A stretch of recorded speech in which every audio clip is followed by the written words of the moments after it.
Ya, pasal-pasal berkaitan dengan penghinaan presiden itu selalu ada dinamikanya, beda di konteks normanya, beda di prakteknya gitu.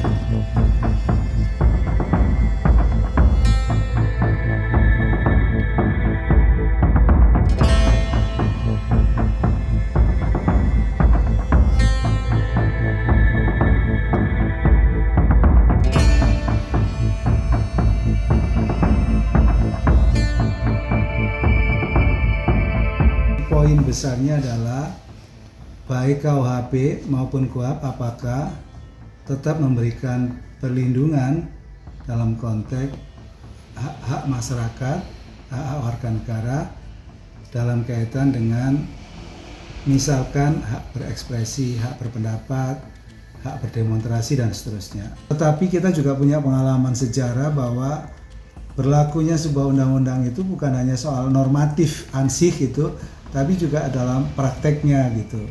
Jadi dalam praktek ya pasal-pasal berkaitan dengan penghinaan presiden itu selalu ada dinamikanya, beda di konteks normanya, beda di prakteknya gitu.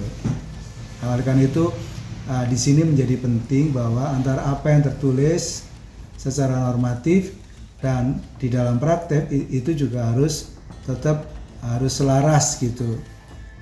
Bukan beda di norma, beda di prakteknya. Tadi dalam konteks dijamin dalam konteks normatif, tapi dalam praktek tentu juga pengalaman sejarah menunjukkan hal lain gitu.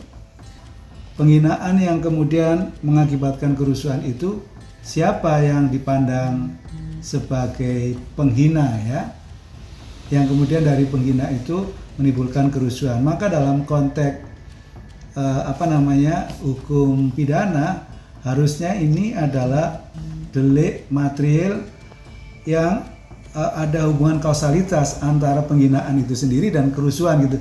Jangan sampai bahwa itu potensi yang menimbulkan kerusuhan dianggap sebagai suatu tindak pidana gitu. Jadi harus ada kausalitas antara penghinaan di satu sisi dan kerusuhan di sisi yang lain gitu. Jangan sampai sebuah penghinaan tetapi sesungguhnya hanya berpotensi menyebabkan kerusuhan itu dianggap sebagai penghinaan yang mengakibatkan kerusuhan karena ini adalah delik material gitu. Ya jaminan itu hanya bisa jaminan normatif ya. Oleh karena itu maka tentu dalam konteks rumusan norma baik yang ada di dalam KUHP maupun yang ada di dalam KUHP yang tadi menjamin proses demokrasi dan perlindungan hak asasi manusia. Kalau itu memang ternyata rumusan norma itu nanti dalam penerapannya misalkan ternyata nggak sesuai, seharusnya ada yang disebut sebagai kontrol yudisial. Kontrol yudisial itu adalah pengadilan bisa dipakai untuk pintu dalam konteks perlindungan hak asasi manusia. Misalkan begini, satu bisa diajukan judicial review ke MK misal kalau ternyata pasalnya itu memang dipandang bertentangan dengan konstitusi. Satu. Yang kedua adalah dalam konteks KUHP misalkan bahwa penggeledahan, penyitaan, upaya paksa yang lain, penetapan tersangka, penyadapan dan seterusnya itu tentu kan ada potensi bisa saja disalahgunakan oleh aparat penegak hukum.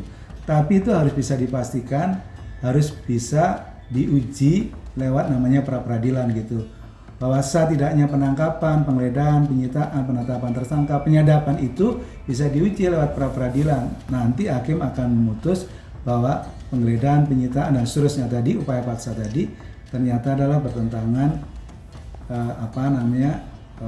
dengan prinsip-prinsip di dalam KUHP.